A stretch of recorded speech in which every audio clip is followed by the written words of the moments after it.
Starting. I'm gonna share in a minute. Hey Eddie, would you mind if Will sat here? He's got like a thing to present. Sorry, but will I be able to? Okay. Will we doing it live? Yeah, this is live. Can I get you 2 links? Yep. Will I be able to keep on it? Twiddle the Yes. Yep. They're pulled up already. They're in the tab for us up there. Cool.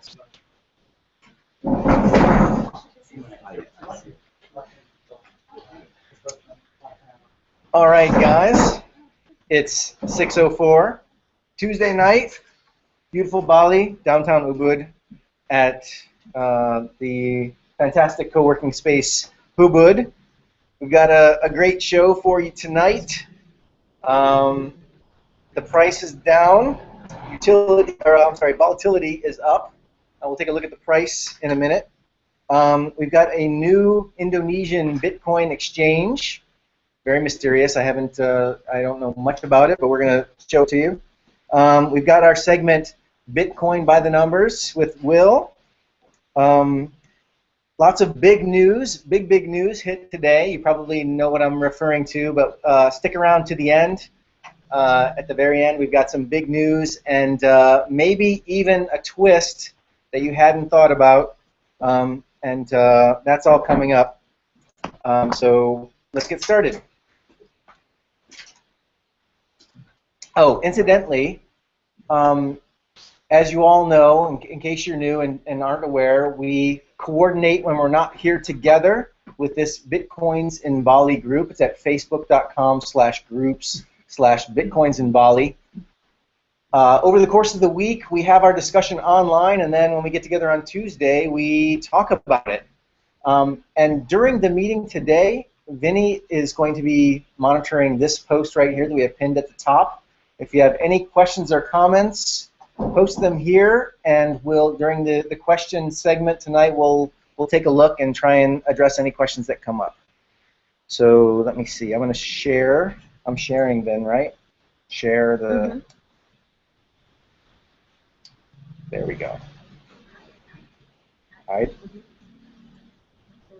Okay, there we go. All right. So that's how the Bitcoins in Bali works in between meetings and for the meeting tonight. Quick announcement. This Saturday, we've got Bitcoin 101 in English. Only 11 seats left.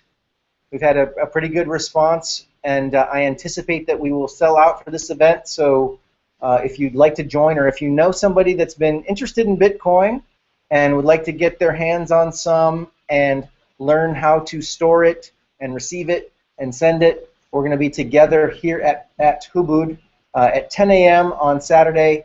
The link is here to register, get involved. We also, on the following Saturday, have Bitcoin 101 in Bahasa Indonesia. We haven't been as lucky here promoting this one. We still have all 25 seats left. So if you know anybody that where their English isn't that strong, but they'd like to learn about Bitcoin, this is the class. So please pass along the idea and the specifics about this.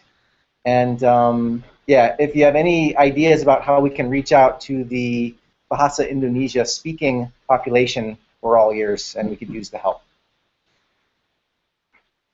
After tonight's meeting, we are going to go to Coffee Copper. This is Coffee Copper. They're on the Bitcoin map. They're just about to renovate their restaurant, and when the restaurant comes back to life, they're going to accept Bitcoin full-time. But tonight they have open mic night, and they are ready to receive us after the show tonight. Coffee Copper is just on the other side of the monkey forest. Here's Ubud, just to give you an idea. There's Ubud, and there's Coffee Copper. And we're heading there after the show tonight for some live music and food and after party. So yeah, check it out. All right, let's look at the price. It's a little bit depressing. Again, we are down week over week, about 2% down this week. If you remember last week, we were down about 5%, and the week before that, we were also down. So quite a downward trend for the moment. Lots of ideas around why that's the case, but we're not going to talk too much about price tonight because it's too depressing. Not for people who want to buy. Actually, it's yes, Yeah, I'm cool. buying opportunity. It's a better buying opportunity than last week, but I'm excited.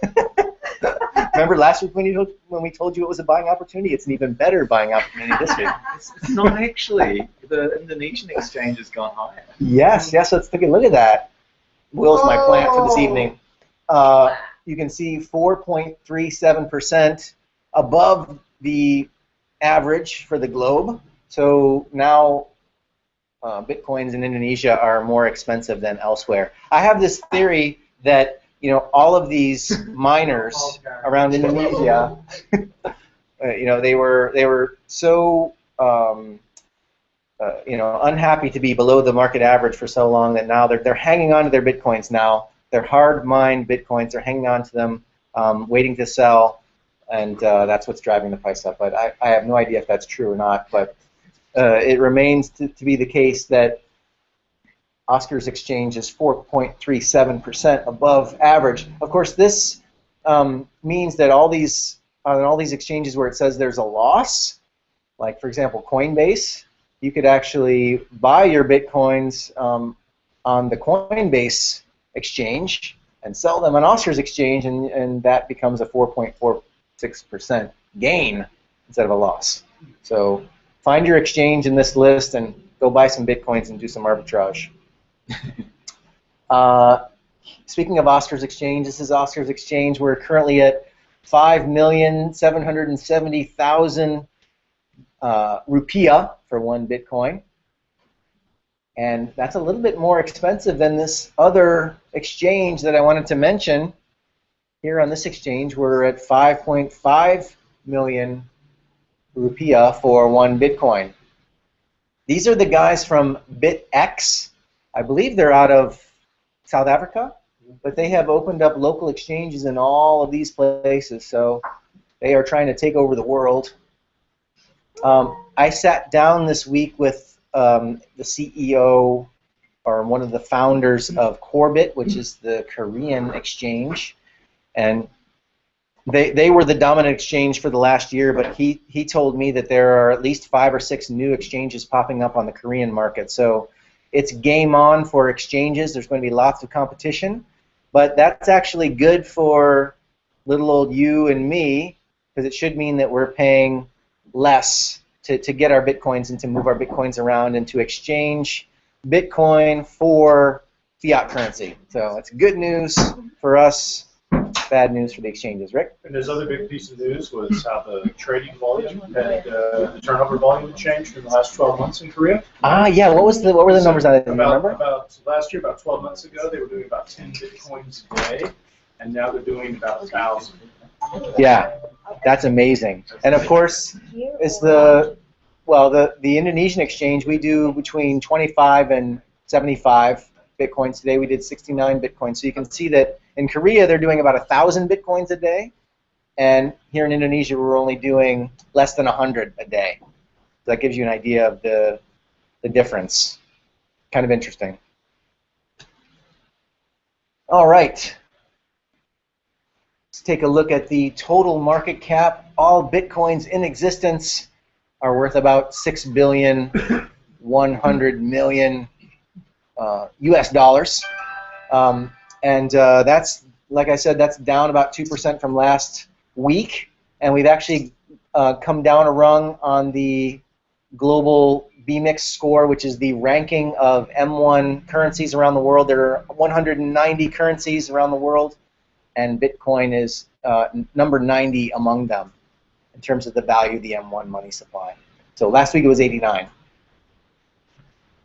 The next figure that we're going to be looking at weekly is the volatility, the trailing 30-day volatility percentage. This is how volatile the Bitcoin price is. So if it's going up, it's going down. At any point in time over a 30-day period, you can expect this to pay plus or minus 5.6%. So if you're running your business on Bitcoin, your expenses or your income could vary by that percentage. Just to give you an idea, last week it was, let me see, Last week it was 4.4%. So we're up over 1% in terms of volatility. So the price is going up and down a lot. Is that a standard deviation or is that the full range? That my understanding is that's the 30-day trailing average. So, all right, that's the price. Any questions on price? Vinny, anyone chiming in online? Not yet. Crickets? All right, good. That's the least interesting segment of the night, price. Let's talk about local news. We got one item here, and this is Coin Academy. They had a very successful launch, and I thought this was fascinating. The press that Coin Academy has gotten. This is a rundown, and correct me if I'm wrong, Rick. These are the ones that actually added editorial content. Yeah, these are the ones who actually wrote something instead of just reproducing the press release. So you did a press release, and these actually did some editorial content. Correct. And looks like some translation as well of what you released. Yeah. Which is really cool. And I think this is just a real commentary on the need for this type of service.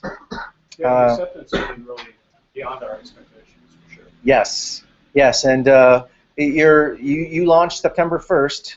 It's the 9th. How are you doing in terms of user base?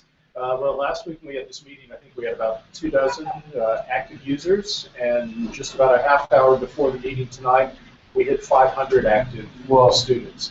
That's great. And another 10% that have yet to activate their accounts. Yes, and we've served about 12,000 pages since the last time we all got together. That's amazing. Yeah, really That's great. And I know the guy from Corbett asked you when you were going to translate it into Korean. So is that done yet? No, not yet. Vinny's working. Awesome. All right. So slow day on the local news front, Rick. You got the lead there. All right. Now we're going to move into Willie's segment. Willie, Bitcoins by the numbers. You want to take over the keyboard sure, here? Thanks. Jump in there. So today's number is 1.618. Does anyone want to hazard a guess what that is? That's a famous number, isn't it? Yeah. It's actually my height. It's my height. It's not far from. 1.6 meters? That's tall, isn't it? I don't know meters. Is it? Time underneath, you might give it away. Oh, what is it? Yeah, you're next. Oh, look at that, Google. Okay. Okay, it's the golden I tried to ratio. push that off the screen, but it's Oh, no. Should have zoomed, Somebody eh? not a- Should have zoomed. Okay, golden ratio. So, it's based, from my understanding, Fibonacci series. So, it's very simple. 0, 1, 0 plus 1 equals 1. Those two added together equals 2. 2 plus 3 equals 5, and so forth, right? Now, if you get the ratio between two successive numbers, it approximates this golden ratio. And it's an interesting series, you know, it's very, very, very aesthetic. But we use it in the financial world, as it turns out. It's sort of a number that is representative of patterns in nature. So here in the financial world, people use what they call a Fibonacci series. And I've got the numbers here. So in this case, we're doing 34 and 21. You subtract 21 from 34 and you divide by, in this quadrant, 34, and that gives you a percentage. Same thing, divide by 21 and that gives you a percentage. Over here, 34 minus 21, divide by 55 and it gives you a percentage. Now, I could do this also further up the tree. Pick two numbers and divide it by the neighboring numbers. And they'll give you these Fibonacci series numbers. And the special thing about this is if you flick over to, say, a plot of the pricing of Bitcoin, and this is live, and I wonder if I can do, yay, I can do that. Okay, so that's nice. we can do a Fibonacci trace. Let's go. It's called Fibonacci retracement. Retracement. So you go like this, and these are all those percentages. See the 61.8, there's a 38.2, there's actually a 50 they throw in as well, and a 78. 78.6 is the square root of the number below. And it's just a useful number that I found that is based on the Fibonacci and is really usable. Now, in these pricing graphs, you'll see that there's areas where there's resistance. So here's a resistance, it's popping up and it hits resistance, it's bouncing down, it's bouncing down, it's bouncing down, and then it hits support and it goes up and up and up and it hits. So there's these ranges where people settle on. It's kind of like a little fight between the bulls, the people that think the price is going to go up, and the the bears who are like going to go down. Yeah. So I've got to get this. And let's find a better. I'm going to. 3D. There's a static picture on it. I know, but I like to do the. I want to do logarithmic, because logarithmic's much more telling. So let's just pull the tools up and no settings, and let's go logarithmic. And so yeah, this is logarithmic's nice because it gives you more of a percentage change along the vertical axis. So I picked it at the last peak of just short of $1,200. And you can see along here is a very strong sort of resistance. Resistance and support are very much the same thing. Like here, there was a bit of resistance, and you can see that's creating a support line where people are bouncing up on. Now, if I chuck this Fibonacci series onto it, there,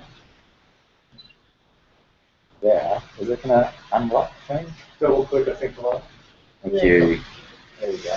Okay, so here we go. Look at that. So look, there's support and resistance along these traces, and they'll give you an indicator of where the price is going to go to the next. So right now we're slipping, and most likely the support's going to be seen around this 420, is it? Nice. 4 whatever there. And if that breaks down, according to this analysis, it'll drop down to 200 as the next support. So that's the number of the week. It defines this pattern within the trading. So That's cool. So that's a number that exists in nature, and markets. So what we're saying is that markets are a natural system that are subject to the same rules, laws, forces that a natural system might be subject to. yeah, I guess it suggests that. Yeah. Either that or it's a self-fulfilling prophecy now that everyone knows this. Yes. But I think initially, yes, they found these patterns. But I'm no expert. So you've split this out across approximately a 12-month scale. Is it valid across a shorter time frame? How granular does this analysis work? Yeah, at all scales, you can zoom in. You can actually Google the Great Depression and Fibonacci retracement, and they'll throw up a graph, and you'll see how it crashed, it bounced at a particular retracement, and over that period, and the 2008 crash as well. And you can also zoom in here, and we could try it. On the fly. Let's see. Will's good under pressure. How do you do this? There we go. All right. So it's not really. So that's on a smaller scale. Well, it's not really drag. So maybe if I refresh. So what I did was I just tried to grab hold of. Earlier on, I said, look, let's pick that peak, and then let's bring it down. There you go. I might say Well, maybe, yeah, that's not. Okay, so a local, looks like the bottom of that one was here. That works, isn't it? We're looking on the right side of this graph. Yeah. So over here, there's a support resistance, support, patterns of nature. It's fractal. Yeah. Fractal. Quite an interesting little thing that happens in the financial world. Yeah. Yeah. So, and over to you. So we can keep on buying all the way down to 430. Is that your recommendation? carry? Or if it goes below 400, according to this, We should wait till it goes down. sell like crazy until it gets close to 200. You know? All right. Yeah. Good stuff. Cool. Thank Well, you, Will. yes.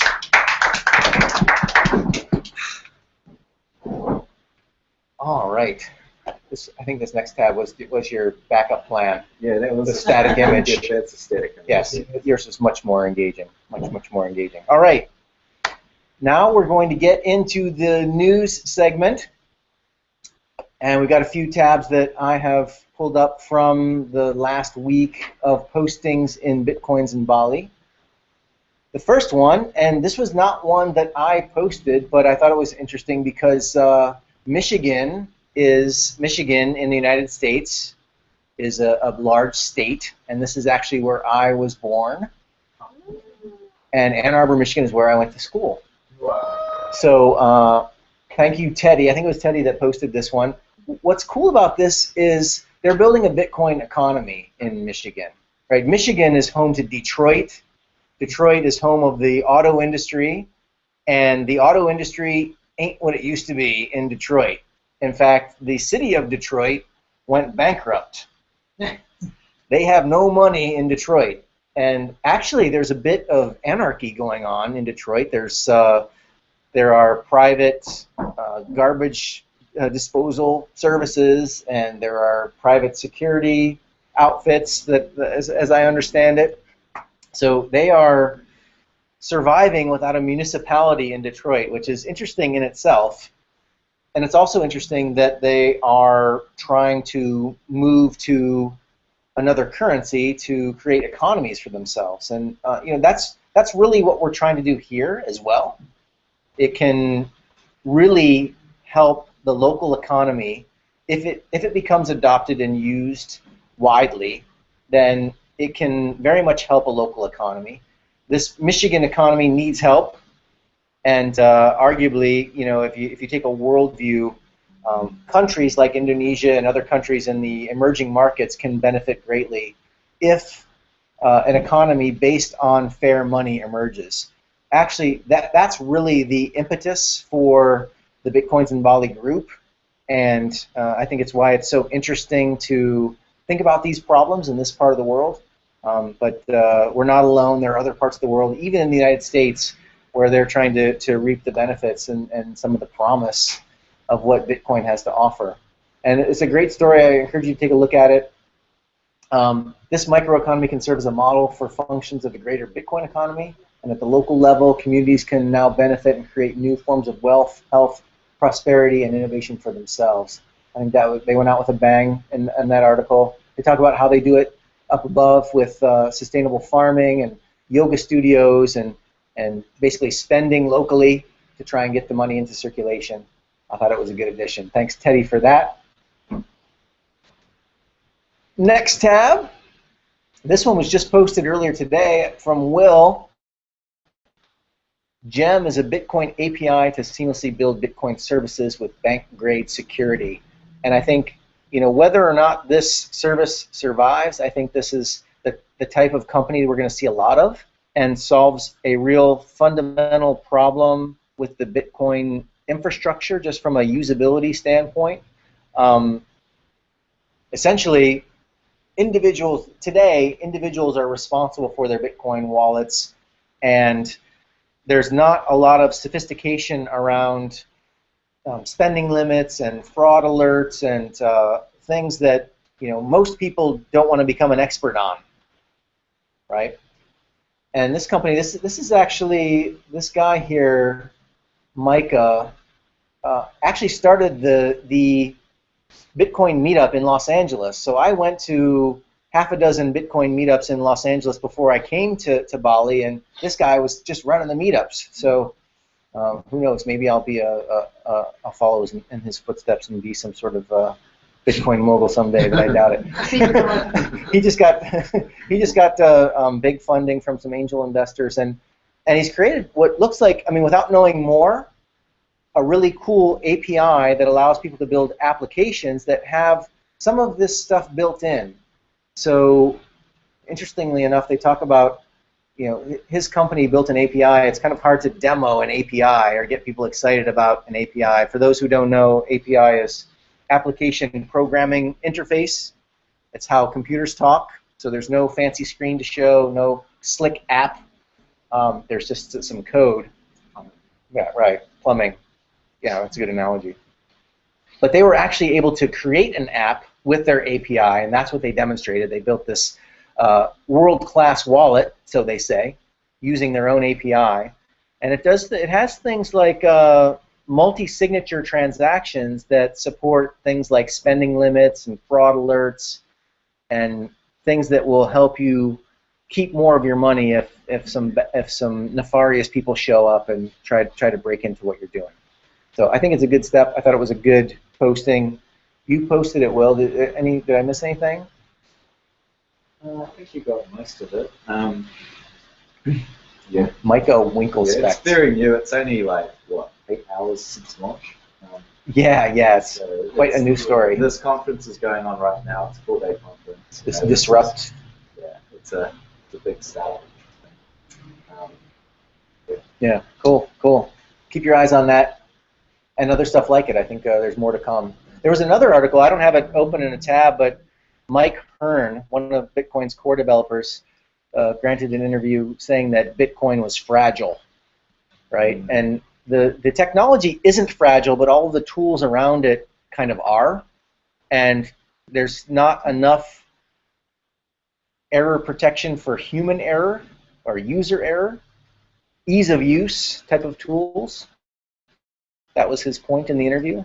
And Bitcoin community will answer that call, and that we will have any grandmothers lose their money because someone phished their email account. We will see.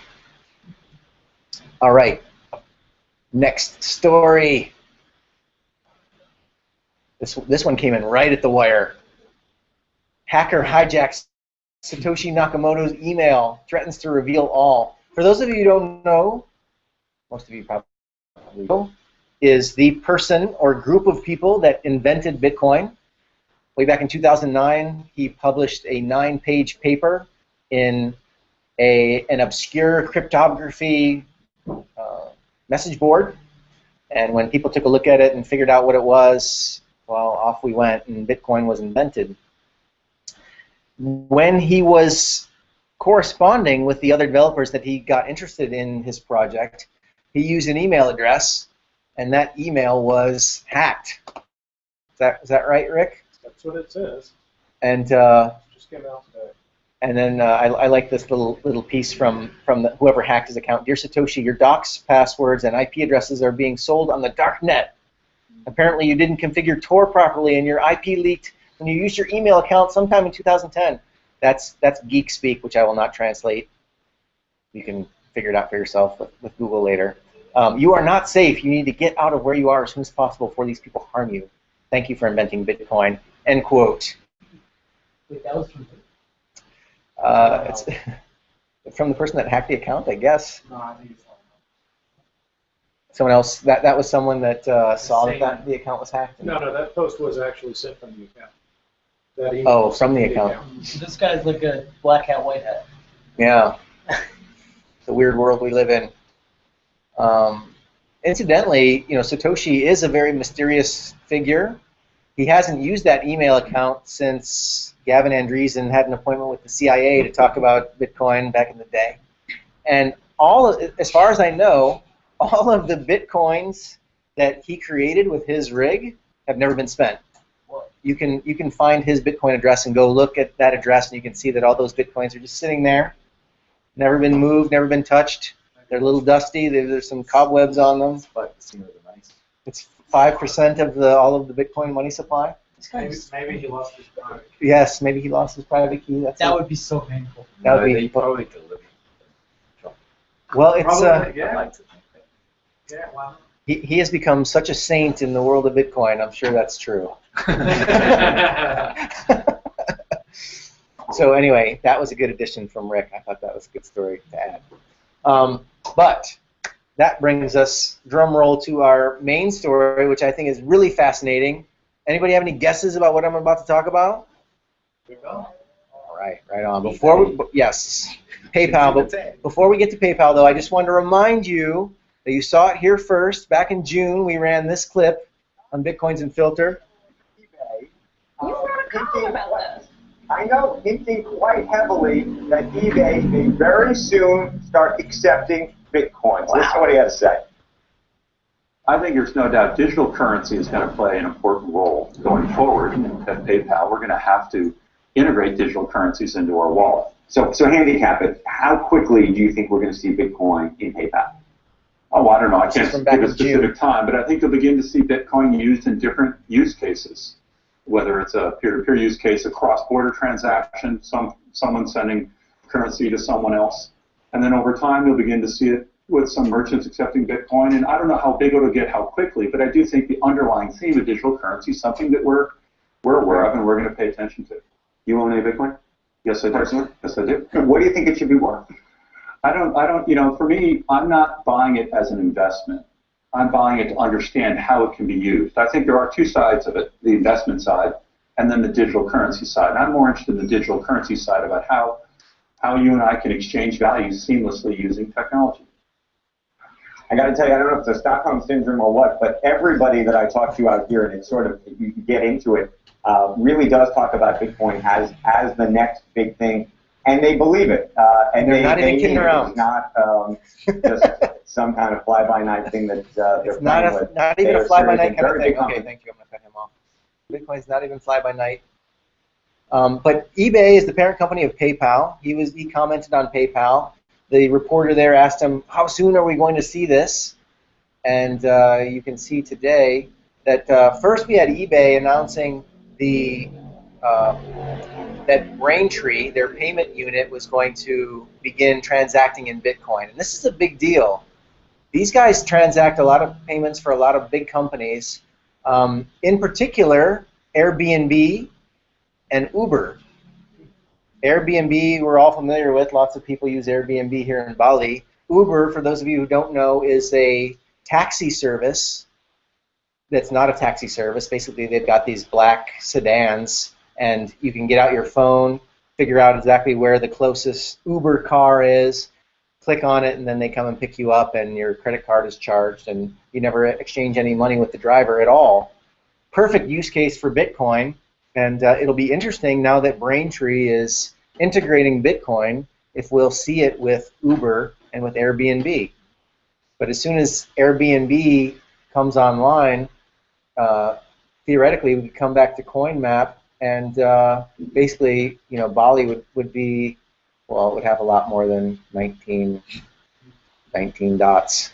I've got a homestay with a Bitcoin wallet that I manage on Airbnb. I've Yeah? got a wallet, but I can't. But it's I have to exchange it into a bank account. Right. But it's, So you have to do it manually, right? Yeah, at the moment I'm just getting the cash, but I'm just waiting. I'm just setting up. Ah, So there's cool. one here already. Yeah, you're ahead of the curve. Yeah. You're ahead of Airbnb. I don't know. They should call you. I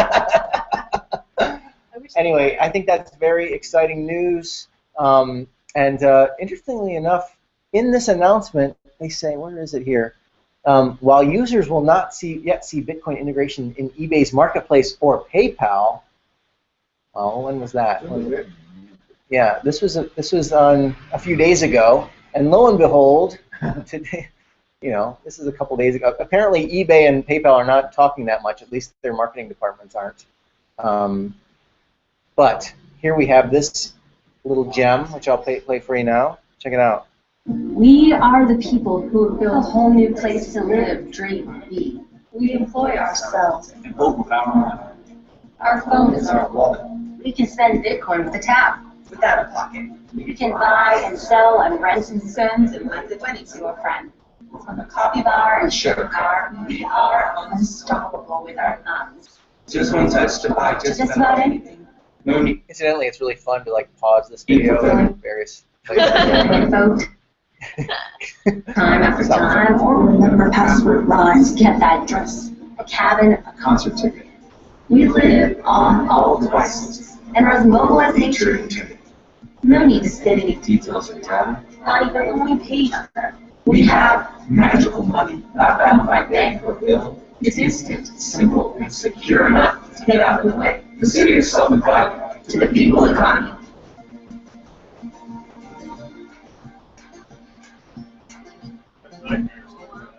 Yeah. Good, totally.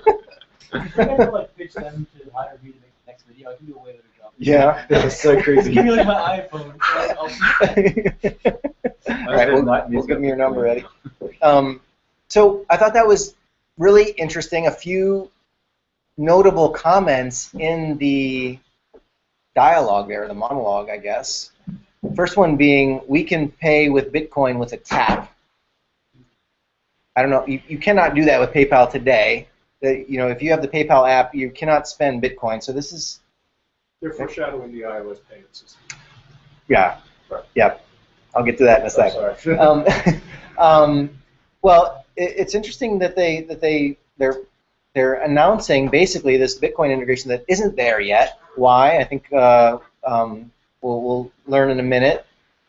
They also said we can spend money without providing our details, and that's tapping into the whole idea of Bitcoin, which makes me think that it's really an idea that has come. This is a trend that PayPal's customers are asking for. I know that there have been stories about, computer software engineers in Myanmar that do work for someone in New York City, and they're not able to be paid because PayPal and PayPal's relationships with the existing banking industry prohibits PayPal from sending money to someone in Myanmar, and so he turned to Bitcoin in order to circumvent those capital controls. Seems to me PayPal is getting on that bandwagon, realizing the shortcomings of their system, and I just wonder, I think it's really telling that they added that into the mix. The whole time this is funny, I was thinking, does the average Bitcoin user care about it? And so that's still a big part of the whole deal, like knowing who you are and kind of connected. Well, because as I was watching this, like you have all of these services, you have connections to virtual banks, you have PayPal, you've got governments getting involved. Like how much, is it really realistic to think that this thing's going to stay on? So the second you use one of these services, there's a connection between a person and an account, a number. I don't know, what do you No, it's not. That's not the way the token system works. The token system works like I don't know if you use an electronic banking system that has a two-factor authentication where they do the little pass thing, right? The tokens are one-time use. So even if somebody plays man-in-the-middle attack and intercepts that token, it's not usable again. It's only usable for that single transaction for which it was initiated. So no, that scenario, although somebody could intercept it, they grab the token and they can use it, isn't possible. I guess what I meant is that I've used PayPal a bunch and I've had problems with them, and I know that it just seems very, very unlikely that they're ever going to allow this thing to stay anonymous, because they've got to report to governments, they've got to report to their own tax people. Actually, they if you don't. get permission. They don't. They don't report. I deal a lot with them, and they don't report. The only time they report is when they're forced to by a legal process. by subpoena. Yeah.